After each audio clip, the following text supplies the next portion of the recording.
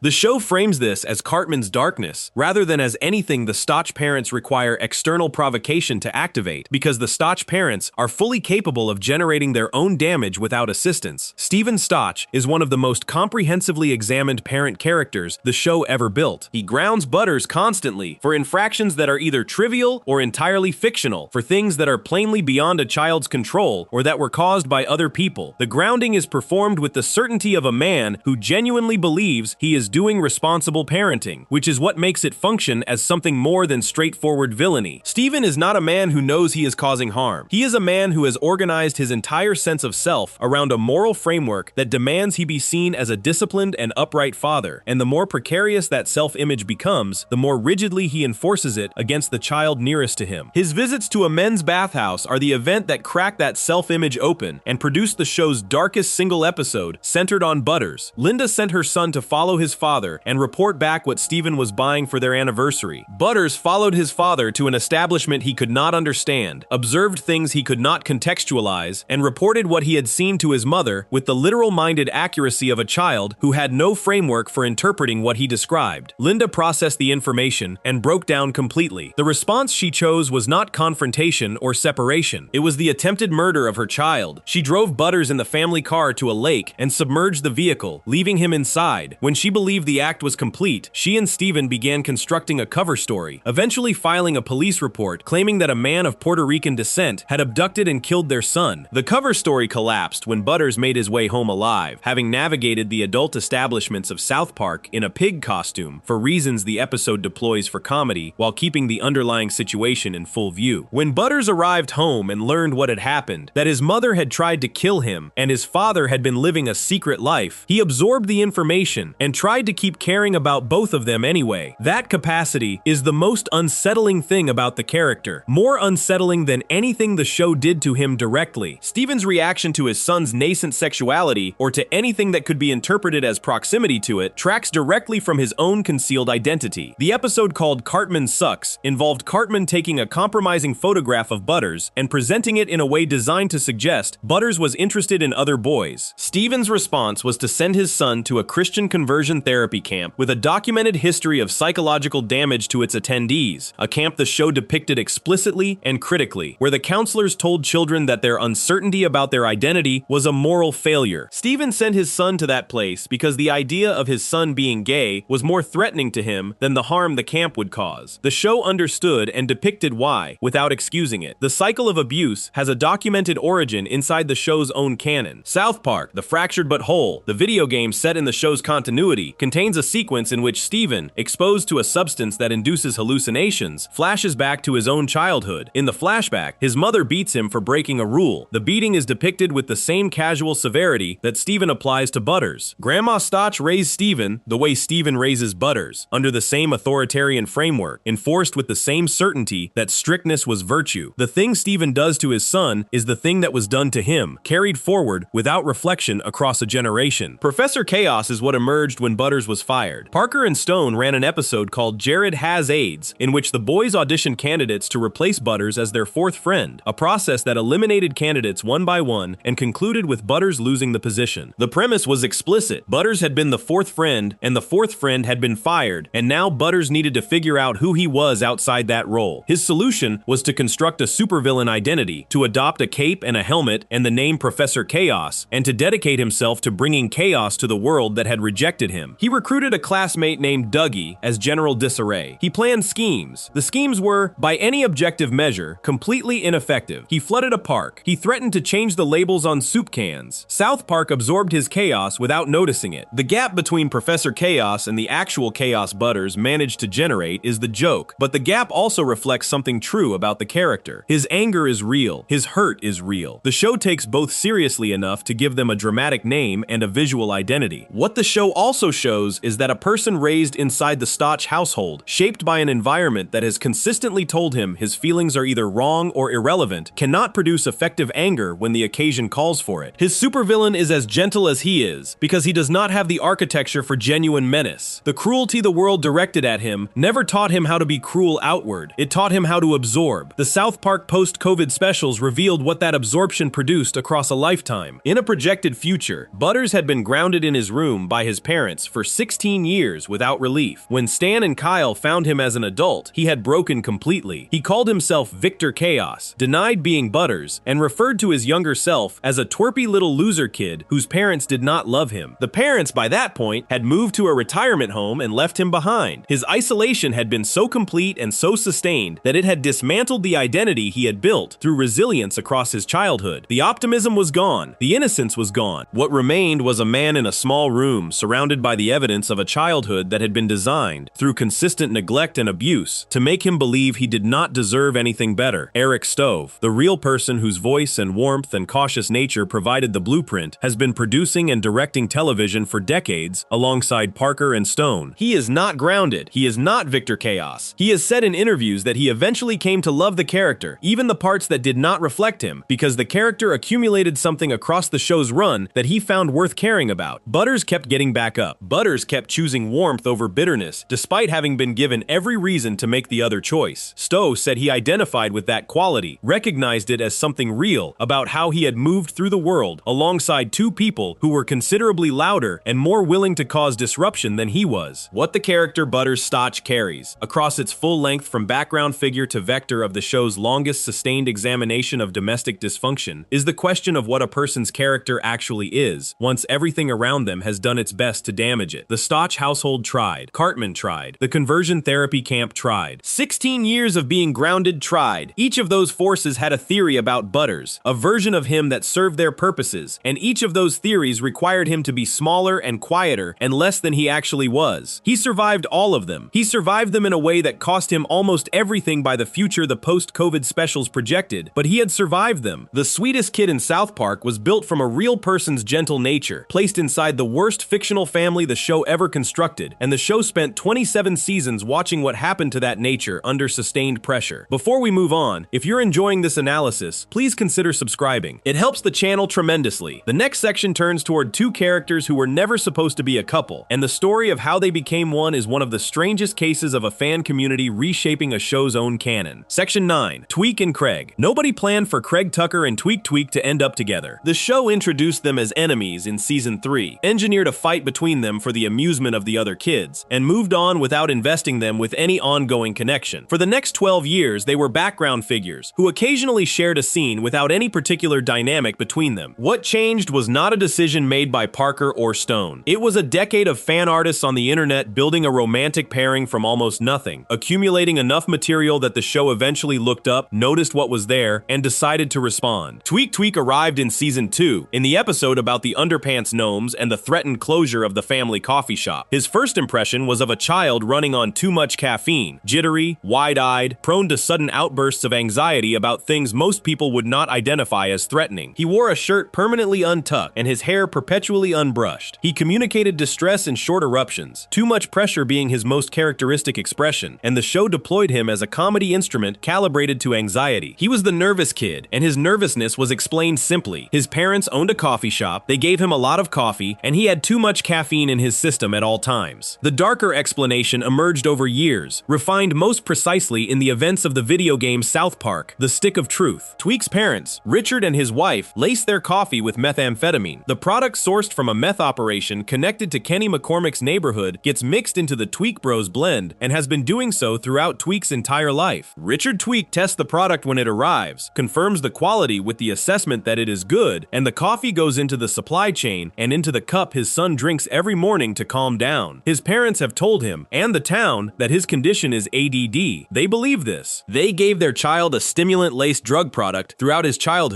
and diagnosed the resulting behavior as a neurological condition, and the gap between what they believed they were doing and what they were actually doing is one of the show's quieter and more sustained pieces of dark domestic comedy. The Tweek parents use their son as a walking advertisement. His visible anxiety, his erratic behavior, his inability to regulate his nervous system, all of it was treated in their framing as evidence of a condition that coffee specifically helped manage. They served as a cautionary tale around stimulants while running a stimulant business, with their child as the living product demonstration. Richard Tweek also, in at least one canon moment, suggested to Tweek that if the coffee business failed, he would consider selling his son into slavery. The show plays this as an extension of Richard's passion for the business rather than as deliberate cruelty. Whether the distinction changes the nature of what was said is left to the audience. Craig and Tweek were introduced as enemies in the Season 3 episode Tweek vs. Craig. The premise involved other kids in the school manufacturing a conflict between them by telling each one that the other had insulted him, engineering a fight purely for the entertainment of watching two children who had no particular beef with each other work up to violence. They fought. Neither won definitively. They arrived at a kind of mutual exhaustion rather than resolution, and the episode moved on without investing the two characters with any particular connection. They were background figures who had been made to interact, and after that episode, their paths crossed occasionally in ensemble scenes without any ongoing dynamic between them. That was their entire history for 12 years. Somewhere around 2005, fan artists on DeviantArt began drawing them together. The pairing, given the portmanteau name Creek from Craig and Tweek, started accumulating artwork depicting the two as a romantic couple. The logic, to the extent that early shipping logic operates on logic, was based on a single detail from the fight episode. At one point, during the manufactured conflict, one of them grabbed the other's hand. The gesture was incidental in context. In the archive that fan communities maintain for exactly this kind of interpretive opportunity, it became foundational. Artists built from it. Stories grew around the art. By 2015, Creek was one of the most active pairings in the South Park fan community on Archive of Our Own, accounting for a significant portion of the show's fanfiction output, rivaled only by the pairing of Stan and Kyle. Jason Schroeder was a producer working on the South Park video game The Fractured But Whole. During the game's development period, he became aware of the Creek fan art community and at some point showed examples to Parker and Stone. Parker and Stone had been working on the show for nearly 20 years by then and were not naive about fan communities or shipping culture, but the specific volume and quality of the Creek material apparently registered as something worth engaging with. They decided to make an episode about it. 3 days before the episode aired, South Park Studios posted a request on the official website asking fans to submit their own Craig and Tweek artwork for potential inclusion in the episode. Over 1,500 submissions arrived within the brief window before the October 28, 2015 air date. The show incorporated selected pieces from those submissions into the episode's final cut. The fans who had spent a decade producing artwork about two characters who had never canonically interacted romantically were about to watch their creative work appear inside the show that had given them the raw material to begin with. The episode, called Tweek x Craig, built its premise around a group of Asian American girls at South Park Elementary who created romantic artwork of the two boys, artwork clearly modeled on the yaoi tradition, and circulated it through the school. The town absorbed the artwork and concluded that Craig and Tweek were a couple. Adults, teachers, and classmates all arrived at the same conclusion with remarkable speed and complete certainty. The community of South Park, which had demonstrated across 23 seasons its capacity to commit to a shared fiction regardless of what the evidence actually showed, committed to the Craig and Tweek relationship with the same unswerving group conviction it applied to everything else. Craig and Tweek protested. They told anyone who would listen that they were straight, that they did not have feelings for each other, that the artwork was not documentation of anything real. Nobody listened. PC Principal, the show's new authority figure installed at South Park Elementary in that same season, declined to engage with their protests on the grounds that acknowledging any question about their identity would constitute intolerance. His approach to their objections was to redirect them toward affirmative consent workshops and diversity programming, treating their insistence that they were not a couple as a kind of internalized shame that proper institutional support would help them work through. The episode made no attempt to frame this as supportive behavior. It was a portrait of institutional coercion wearing the costume of progressive affirmation. The boys eventually staged a public public breakup, a theatrical falling out performed in front of the school, calculated to satisfy the community's need for resolution and get everyone to move on. The performance worked in the sense that it generated the dramatic response they intended. It failed in a different sense. Somewhere in the process of pretending to have feelings for each other, then pretending to have lost them, they discovered that the feelings were not entirely pretend. The episode's final sequence showed them resuming the relationship, not because the town expected it, but because they had reached that conclusion on their own terms. What the episode described, underneath its comedy about fan culture and PC Principal and yaoi, was a genuine psychological process. Two people assigned an identity from outside, forced to perform it publicly, finding through the performance itself something real that the external assignment had accidentally located. The town was wrong about the basis for its conclusion. It was right about what it concluded. The mechanism by which it arrived at the truth was entirely inappropriate. South Park has no interest in providing clean resolutions to that kind of irony, so it left the contradiction in place, and the relationship has been canon ever since. Creek, in the years following the canonization, gave the show something it had not previously had: a stable romantic relationship between two child characters that carried genuine emotional weight in the episodes that used it. The show did not treat the relationship as a novelty to revisit occasionally. Craig and Tweek appeared together in subsequent seasons, behaving with the ordinary texture of a partnership, navigating disagreements and moments of connection and the specific pressure of being used by other people as instruments for their own projects. The couple functioned, which is not something many relationships in South Park manage. Season 21's episode, Put It Down, tested the relationship against the political anxiety of 2017, specifically the nuclear tension between the United States and North Korea during that period. Tweek became convinced, via constant exposure to political coverage and the fictional President Garrison's inflammatory behavior on social media, that a nuclear attack was imminent. His anxiety, already the defining quality of his character, attached itself to this external threat and amplified. Craig tried to fix it. He offered rational arguments, counter-evidence, practical solutions, including the suggestion that Tweek send homemade cupcakes to the North Korean government as a gesture of goodwill. None of it worked, because anxiety operating at that level does not respond to rational argument in the way that rational argument assumes it will. The shift came from an unlikely source. Heidi Turner, explaining her approach to Cartman's manipulation during the episode's parallel storyline, said something that Craig absorbed and applied: people in pain sometimes do not need solutions, they need to be heard. Craig went back to Tweek, set aside the counter-arguments and the practical fixes, and simply acknowledged that Tweek was scared. He said nothing to refute the fear, offered no evidence that the fear was unfounded, and instead expressed that he understood Tweek felt scared, alone, and powerless. Tweek's anxiety subsided. The solution was not a solution, it was attention without an agenda. The episode drew praise that was unusual for South Park in its specificity. Viewers identified it as a meaningful portrait of how anxiety actually works, and what the people around anxious individuals often get wrong by defaulting to reassurance over acknowledgement. Craig's arc across the episode, from frustrated logic provider to genuinely empathetic partner, was cited as one of the more emotionally grounded character moments the show had produced. Parker wrote and directed the episode. The character he used to carry that lesson was the apathetic kid who flips people off, whose theme song is by the Carpenters, who had been engineered by fan artists into a romantic pairing with a caffeinated, meth-adjacent nervous wreck a decade before the show made either of them anything more than background figures. The Creek story is strange in every direction. Two background characters became a canonical couple because a community of fan artists created enough material over enough years that the show's creators eventually looked up and noticed what was there. The couple was canonized through a process that the episode simultaneously satirized and validated. The relationship became one of the most emotionally resonant in the show's history, not because it was built for that purpose, but because the two characters, once placed together, had qualities that produced genuine dramatic possibility. Craig's flatness and Tweek's volatility created a dynamic the show could keep returning to,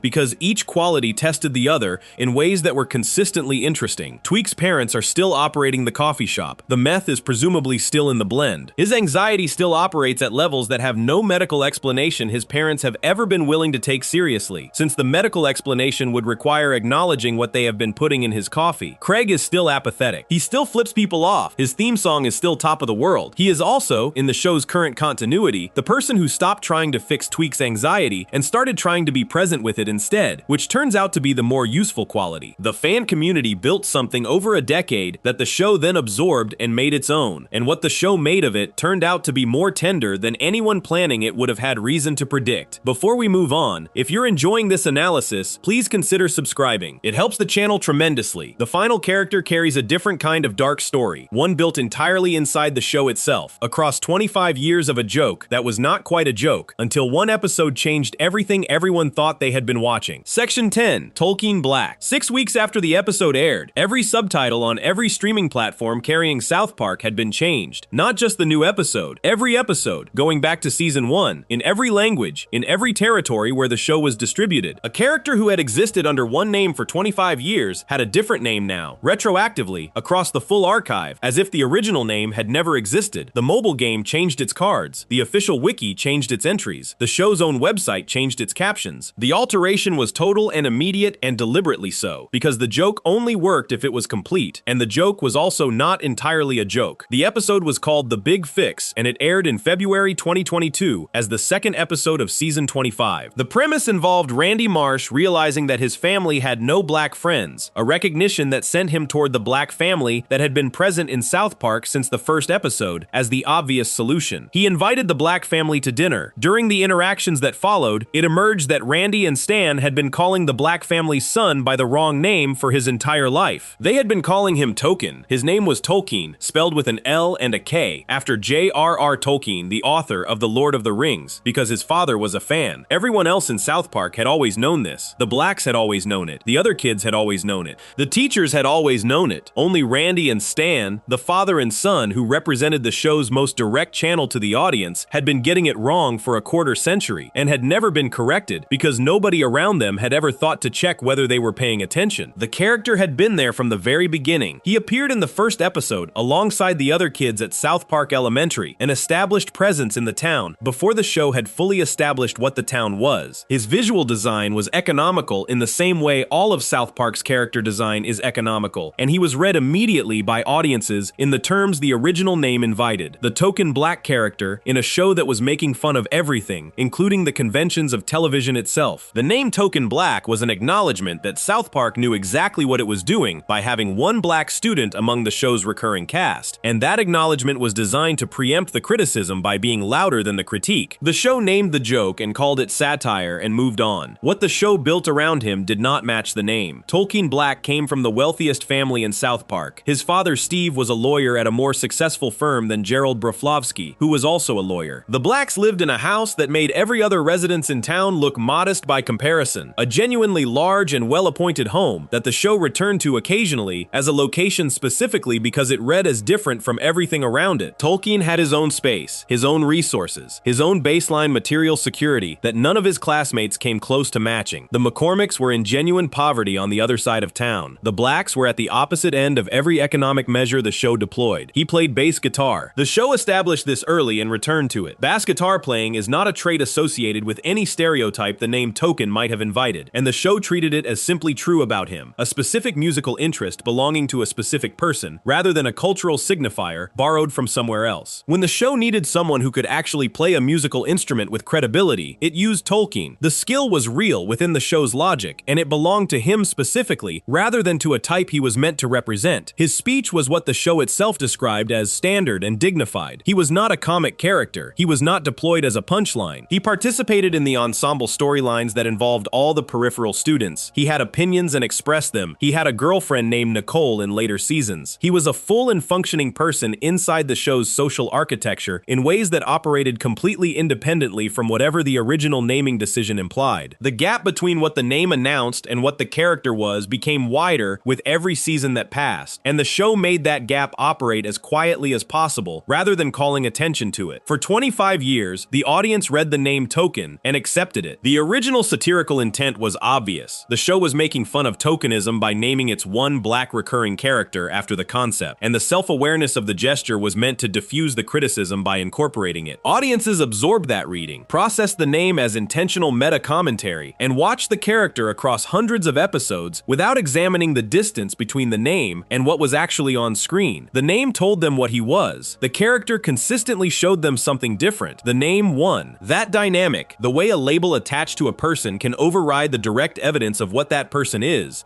precisely what The Big Fix was built to make visible. Randy Marsh brought the black family to dinner because he wanted diverse friends. During the dinner, he and Stan continued calling the son by the wrong name. The wrong name was not corrected in real time because nobody wanted to make the dinner more awkward than it already was. The social pressure to maintain a comfortable fiction, to not disrupt disrupt an ongoing interaction by pointing out that someone has been wrong for a very long time, kept the error in place across the social situation the episode depicted. The Blacks smiled and ate dinner with people who did not know their son's actual name, because the alternative required a conversation nobody at the table had figured out how to start. The fourth wall break came from a character inside the episode who turned directly to the camera and asked, with genuine bluntness, whether anyone else really thought a black couple had named their child Token. The line was addressed to the audience explicitly, stepping outside the fiction to put the question directly to the people who had been watching for 25 years and accepting the name without interrogation. The answer the line invited was uncomfortable, because it applied not just to Randy and Stan, who were established as oblivious, but to everyone who had been watching the show since 1997 and reading the name the same way Randy and Stan did. Stan and Randy function in The Big Fix as proxies for the audience in a specific and deliberate way. The show had used this device before, most clearly in the Tolkien episode. When characters in South Park represent the audience's assumptions back to itself, it tends to use Stan, the most audience-identified character, as the primary vessel. Randy amplifies what Stan represents, because Randy is Stan as an adult, the same person with more certainty and less excuse for being wrong. Both of them thought they knew the kid's name. Both of them had been hearing the same name for 25 years and had never asked how it was spelled. The episode reveals that the spelling they assumed was the spelling they brought to the show, not the spelling the show had actually been using. The show had always spelled it Tolkien in its internal documents. The captions that said Token were wrong. The audience read Token, and the show was saying Tolkien, and the gap between those two things sat invisible for a quarter century because nobody checked. After the episode aired, the process of retroactive correction moved fast. Subtitles across streaming services were updated within weeks. Every instance of the name and captions was changed from Token to Tolkien, which meant that viewers returning to early episodes would now find a name they did not remember in scenes they had watched before, producing a dissonance between what they thought they remembered and what the screen currently showed. The show had technically always been spelling it Tolkien, according to the retcon's logic. The archive was being corrected to match a version of history that the episode had just invented and presented as the original truth. The audience's memory was being told it was wrong. This is the show's deepest and most surgical piece of self-examination in 27 seasons of consistent self-examination. South Park has spent its entire run satirizing the assumptions other people carry, the unexamined beliefs, the collective fictions, the shared certainties that collapse under scrutiny. The Tolkien retcon turned that mechanism on the audience directly. For 25 years, viewers had been carrying a label for this character, reading him through the frame that label provided, and watching the character consistently exceed that frame without revising their understanding of it. The episode did not tell them the character had changed. It told them they had been watching the wrong character the whole time, specifically because they had trusted a name rather than looking at what the name was attached to. The name Tolkien is also doing real work beyond the retcon's satirical function. J.R.R. Tolkien built a world populated almost entirely by white characters, a fact that has generated sustained critical discussion about the relationship between fantasy literature and race. Tolkien Black's father named his son after an author whose body of work contains almost no black characters, which is either an irony the father chose deliberately, an irony the father never thought about, or a statement of affection for the work that overrode any consideration of the demographic picture. The show does not explain which of these is true. Steve Black loves The Lord of the Rings. He named his son after the man who wrote it. Whatever the audience makes of that choice belongs to the audience. Steve Black himself is a portrait of a specific kind of American success that the show has never quite put on screen through any other character. He is wealthy, accomplished, well-connected, and operating at a level of professional achievement that the other adults in South Park do not approach. The show has never built a storyline around his wealth being a source of tension or suspicion from the community, which is itself a choice. South Park has built storylines around Randy's marijuana business, around Gerald Broflovsky's online trolling, around Sheila Broflovsky's moral campaigns. Steve Black's success sits in the background of the show as simply true, a fact about the town that the show does not require anyone to process dramatically. He is the most successful man in South Park. This is not presented as surprising or as something that needs explaining. It is presented as a given. What Tolkien's full portrait amounts to, read from his first appearance in Season 1 through the retcon and beyond, is a 27-year study of the distance between what a character is and what the frame around that character tells the audience to see. The name Token said, this character exists to fulfill a quota, to make the show's cast look like it includes a black kid without the show doing the work of making him a person. The character then spent 25 seasons being a person, playing bass guitar, living in the nicest house in town, having a father who was a more successful lawyer than the Jewish lawyer, who was supposed to be the professional archetype in the show, dating a girl named Nicole, participating participating in the town's collective madness without ever being reduced to a type. The name and the character were pulling in opposite directions, and for 25 years the name won, because names carry more authority than evidence in the way that assumptions carry more authority than observation. The Big Fix did not change who Tolkien Black was. He was always who he was. It changed what the audience had been allowed to call him, which changed how the audience had been allowed to think about him, which changed what the audience understood itself to have been watching. The retcon was not correcting the character. It was correcting the audience's access to the character, removing a label that had been functioning as interference between the person on screen and the person watching. 25 years of episodes were still there, unchanged in content. Only the name and the captions changed. The argument the episode was making was that the name and the captions had been determining what the audience saw in those 25 years of content in ways the audience had not noticed and would not have examined if the show had not made the examination unavoidable. Parker and Stone have built the show's satire for 27 seasons on the premise that the audience is capable of examining its own assumptions if the right pressure is applied in the right place at the right moment. Most of the show's satirical targets are external: politicians, institutions, celebrity culture, religious organizations, media trends. The Tolkien retcon applied the same pressure inward toward the people who had been watching, trusting them to absorb the discomfort of being shown that they had been wrong about something for a very long time without quite realizing they were wrong about it. The character had been there the whole time. The audience had been reading the wrong name on the right person for 25 years, and the show made a single episode that was also a retroactive correction of the entire archive to point this out. If you enjoyed this video essay, make sure to subscribe. Thanks for watching, and I'll see you in the next one.